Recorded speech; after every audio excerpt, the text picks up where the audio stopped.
Welcome to the Three Martini Lunch. Grab a stool next to Greg Columbus of Radio America and Jim Garrity of National Review. Three Martinis coming up. This is the last full Monday that you have to deal with Joe Biden as president of the United States and Kamala Harris as vice president of the United States. Jim, our 4-year national nightmare is almost over, but as we've learned already in this lame duck session, a lot can happen in a week. We'll get to more Joe Biden in a second, but we do have good, bad, and crazy, so it's nice to have a good. And Jim, the good is still in flux, but it's not a no, so that's always happy. And that deals with the U.S. efforts to probably procure Greenland from Denmark, which is a no at this point. But perhaps there's something else that could happen there. In the first Trump administration, this was kind of a lark. I remember our friend John Gabriel did the meme of the big Trump casino on the coast of Greenland. Didn't really go anywhere. Wasn't, as Trump says, one of his biggest issues. Now he's been talking about this a lot in the transition period, and a lot of folks are saying, no, this is actually critical. If we're on good terms with Canada and we're on good terms with Greenland or have a significant role to play in Greenland, that's a big part of the Arctic Circle. And when you're talking about space, military work, and other threats coming across the horizon, this is nationally strategically important. This isn't just a lark. And so we'll see what happens here. But in addition to the fact that political leaders in Greenland, who do get to run their own internal affairs, seem like they're tired of the Danes and they want to talk more with Trump, the Danes themselves now want to talk more with Trump, not about selling Greenland, but perhaps figuring out some other arrangement that could be beneficial to the United States here. So, Jim, what do you make of the fact that this has gone from kind of a joke to not a joke at all anymore, and we might actually get something out of this? The degree to which Trump has spent a good portion of the transition period talking about, joking, we think, about Canada becoming the 51st state, reclaiming the Panama Canal, and annexing Greenland from Denmark. As I joke, there's a lot more cartography involved in the Trump second term than any of us expected. But it does seem to think that he genuinely believes that there is a need for territorial acquisition here. And I hope everyone reads a piece by Henry Olsen, went up on National Review online this past weekend, where he points out there's an alternative to buying Greenland that is realistic and could work for everybody, called a Compact of Free Association, or COFA. And you're kind of like, well, what's going on? What is this thing? Well, we have COFAs, these compacts with the Republic of Micronesia, Palau, and the Marshall Islands, right? And so basically, under these kinds of arrangements, the U.S. gives them economic aid, access to many government programs such as Medicaid. And import from these countries are largely tariff-free, and citizens of those nations can live and work in the United States. It's almost like being a U.S. territory, but not quite. And in exchange, the U.S. gets to basically handle all the defense obligations of those territories. We can exclude other nations' militaries. We have the right to station certain troops and establish bases, operate our military forces within those nations' bases. And this would basically keep China, and for that matter, Russia, out of this. And this would basically kind of reestablish the Monroe Doctrine. Makes a lot of sense. It looked like it would be an upside for a lot of people in Greenland. Feels like it would be an upside for Denmark, which is at this point economically subsidizing Greenland. There just isn't a lot, by the way, to Greenland. They do not have big cities. They do not have a lot of infrastructure. There's not a lot of, arable land there. Basically, money from Denmark is what keeps this place going. We would be taking that on. But we already have a Space Force base there. We already have certain military agreements there. But basically, this would make us secure it, and basically we'd be able to do whatever we felt we needed to do to keep Russia or China or any other hostile power from looking at Greenland. I also figure we'd want to make some sort of arrangement for the rare earth metals that are, buried deep underground. But you look at this and it does feel like there's a reachable deal in there somewhere.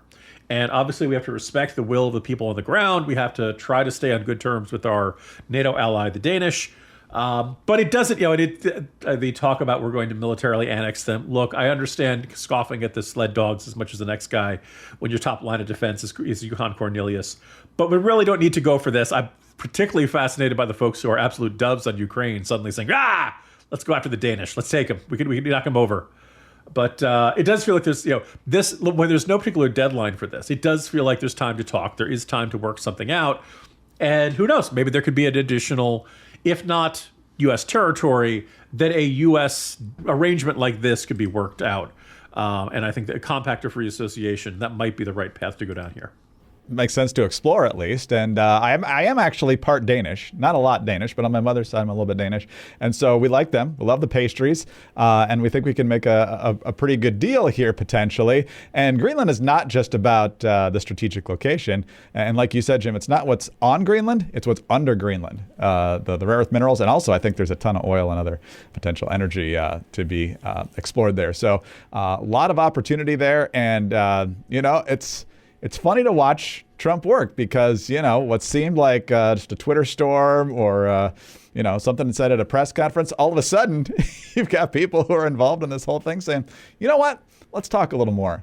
And I think a lot of people still don't get why he gets results like this. And we haven't gotten any concrete results yet, but the ball's gotten further down the field here than a lot of folks would have thought a couple months ago. So we'll see what happens next. In the meantime, speaking of exploring, artificial intelligence. It is everywhere. And even if you think it's a little bit overhyped, you're going to see it more and more, from self-driving cars to molecular medicine to business efficiency. And if it hasn't come to your industry yet, it's coming, and it's coming fast. But AI needs a lot of speed and computing power. So how do you compete without costs spiraling out of control? Well, it's time to upgrade to the next generation of the cloud. It's called Oracle Cloud Infrastructure, or OCI. OCI is a blazing fast and secure platform for your infrastructure, database, application development, and all of your AI and machine learning workloads. OCI costs 50% less for computing and 80% less for networking, so you're saving a pile of money.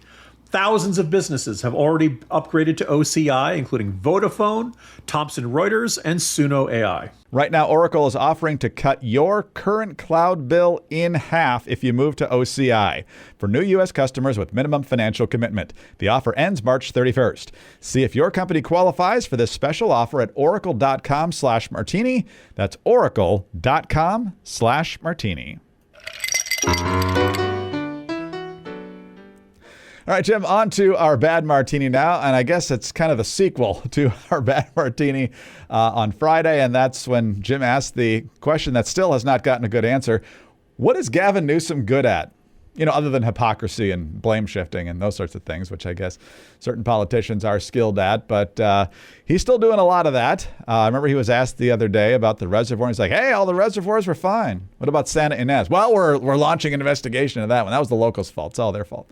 So there's a lot of Democrat finger pointing, kind of like that Spider-Man meme going on here between the fire chief and the mayor, and then the governor's getting involved here. And so thankfully, the fire did not get to Brentwood over the weekend. A Herculean effort to stop it from coming down the other side of the canyon seems to have succeeded for now, but the winds are picking up and the fire is only fractionally contained. So we're not out of the woods there yet. But then Gavin Newsom with other weird developments. First of all, he's very upset that Donald Trump has criticized him publicly about failing to prepare properly for wildfires like this.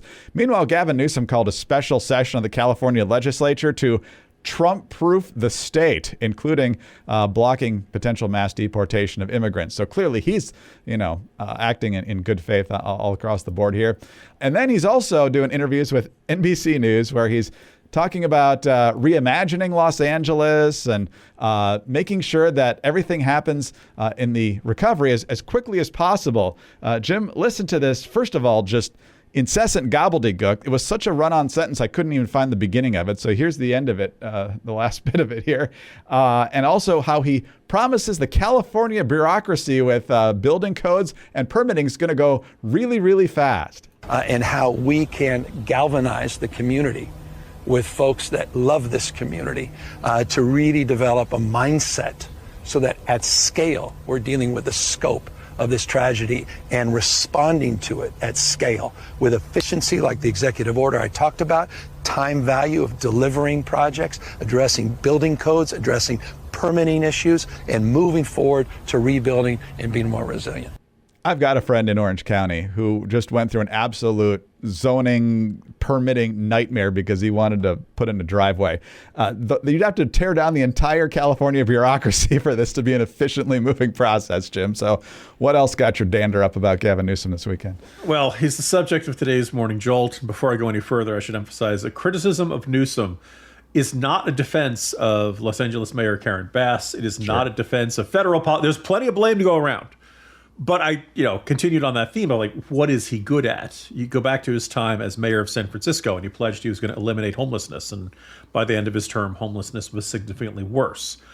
He was lieutenant governor for a bunch of years. And I remember the LA Times wrote, when it came time to endorse him, it was like, well, there's not a lot that a lieutenant governor does, but we feel obligated to do it anyway. So here's what we like about, and then, of course, as governor. And I go through in today's Jolt just the degree to which you'd be stunned by how many categories when they do. U.S. News and World Report does a bunch of ranking. The Tax Foundation ranks the taxes. Bank Rate does cost of living, what it's like for retirees. California is at the bottom or near the bottom in like category after category. And by the way, these are done per capita. It's not simply like, oh, they've got the highest population, so they have the biggest degree of these problems. But most notably, affordability, cost of living, opportunity, all of these are among the worst, and it's gotten to be the worst, or ranking among the worst, on Gavin Newsom's watch. And I kind of like, what is he good at? What has he actually done that makes him, everybody says, oh, he could be the Democratic nominee in 2028. Why? What has he done to earn this? And I was kind of spurred to do this after we played the audio last week of him and the woman who's like, oh, I'm on the phone with the president. She's like, can I talk to him? Can you put him on speaker? I'm trying to get a signal. Well, no, then you're not speaking to the president, right? He's really bad at this. And I kind of feel like it has been this triumph of the image of what a governor is supposed to be versus the actual results. There's a limited, by the way, we should point out for everyone, still out there in Los Angeles County, we're thinking of you, we're praying for you. They got at least a week of this to go. The winds are supposed to be bad for parts of today, a little bit better for other parts of today. Next couple of days are going to be really rough. And people are saying if it jumps the 405 freeway, you're going to see this spreading into even like Beverly Hills is at risk. Like the entire city, the amount of area that has been damaged is basically the total acreage of the District of Columbia so far. Just for sheer scale of that. At this point, the options are very limited. I'm glad they're bringing in extra resources. I'm glad he's sending more. He said last night he announced he's mobilizing, more National Guardsmen. Great. We're only a week into this crisis. That's wonderful, Governor. Thanks for being there. But I think over the weekend, starting last Friday, he's really treated it as a public relations crisis, as a communications crisis. He's really complaining about the misinformation and disinformation, and he debuted this website which. I'm going to take you back, Greg. Remember Attack Watch? Yes. Back in the Obama days, right? The idea of like, well, there's a lot of disinformation going around, and we, the politicians, we're going to give it to you straight. And I gave you just 3 examples in today's Morning Jolt where, unsurprisingly, Gavin Newsom's defense is every bit as slippery as the accusations. Where he says, Elon Musk had said, you guys legalized looting. Why are you trying to fight it now? Well, California did not legalize looting. What they did was they took, if you stole something, either $950 or less or something worth $950 or less, it was no longer a felony. It was a misdemeanor. And, unsurprisingly, crime rates went up. You ended up with getting more theft once you decided that was going to get a much, Now, that was passed by referendum. Newsom said he opposed it. Still, and this was the one where they partially rescinded it, or they started stiffening the penalties again this past November. Listeners may remember this was the referendum where Vice President Kamala Harris, resident of California, said she wasn't going to say how she voted on that one. Another bold stand, Madam Vice President. Well done. He said that the reservoirs were full. And you pointed out the example of the one that was not. By the way, it was a torn cover. And they said, you don't want bird droppings and other stuff getting into a reservoir. Okay. How long does it take to fix it? Because they closed it down February 2024. It is January 2025. It's been nearly a year. And 114 million gallons right in the Pacific Palisades, right in one of the neighborhoods that was most devastated by this. Now, would that have saved the neighborhood? Probably not all by itself, but it certainly would have helped with water pressure. It certainly helps to have 114 million gallons of water right where you need it, right in the middle there. Now, was that a local issue? Sure, but you can't. When you're running around saying, oh, don't worry, the reservoirs were fine. No, they weren't. Last episode, we talked about how there are 7 reservoirs. Back in 2014, the state had passed a referendum saying allocating $2.1 billion to either build new reservoirs or expand ones that existed. None of them will be online and operational to 2027 at the earliest, and some of them will be 2035. So when he says the reservoirs were full, yeah, but you were supposed to have a whole bunch built by now. You were supposed to have, and then then the one in the Palisades, it was empty, closed for repairs for a year. And then finally, the last one was he kept saying, well, so both, he quoted it to Fox News. Fox News did report on this, but also Newsweek. Newsweek, last I checked, not a member of the vast right-wing conspiracy. Newsweek had said that the budget for CAL FIRE and various other fire-related programs was $100 million less than it was the previous year. And Newsom responded, "That's a lie. Look at the budget from 2017 when I got into office. Look at how much it increased. 2019 when you began." Well, the fact that you're spending more than you did 6-7 years ago does not mean you didn't cut it from last year. And would this funding have made all the difference in the world? No, but in the blame game we're seeing all across Los Angeles, I don't know if the Los Angeles fire chief is doing a great job or a bad job. I know there's been comments about DEI she's made in the past that are, let's just say, unflattering. But if I'm running a city fire department and my guys are out there risking their necks to fight the biggest fire in the history of the city that is just destroying whole neighborhoods, and you chose to cut my budget by 2%, yeah, 2% isn't a lot, but I'm still pretty darn PO'd that you thought my department was one that could be cut, and not any of these other, all the other different ways that Los Angeles City spends its money. Is it a huge amount? Was it something like 1.7 million or 17 million? It was not a huge amount in the grand scheme of the LA budget.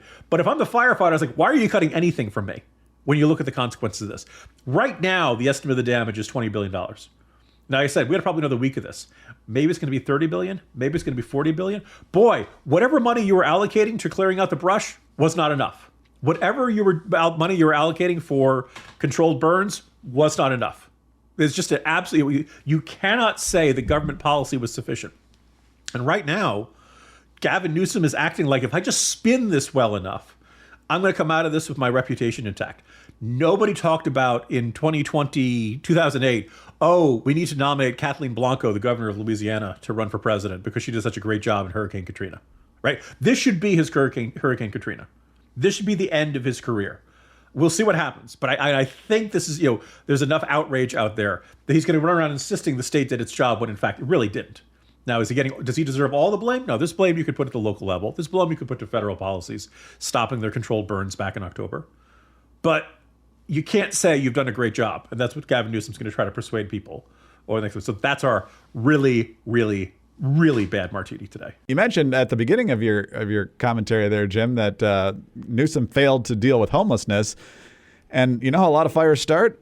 It's homeless people, not nefariously. They're trying to keep warm and other things, and they get out of control with the dry conditions and the wind and so forth. And so there's another failure that's potentially related. There's also been an arrest of a person in the country illegally who seemed to have some sort of blowtorch type device with them. And so once again, his policies on other issues potentially contributing to the problem as well. So Gavin Newsom not doing himself any favors before all this started, during all of this, and I'm sure afterwards as well. And hopefully we get to afterwards as quickly as possible.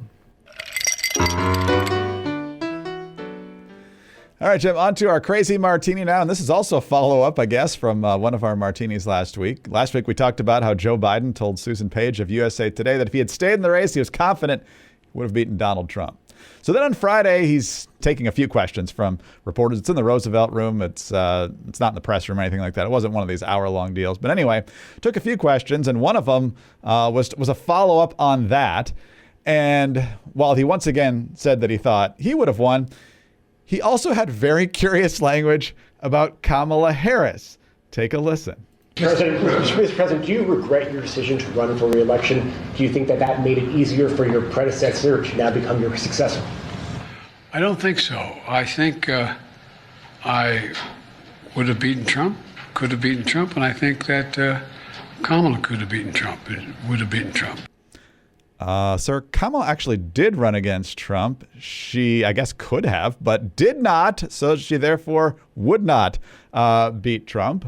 So I don't know what he was getting at. Here's a little bit of the end of the statement, which makes a little more sense, but not really. It was the greatest honor in my life to be President of the United States, but I didn't want to be one who caused a party that wasn't unified to lose an election.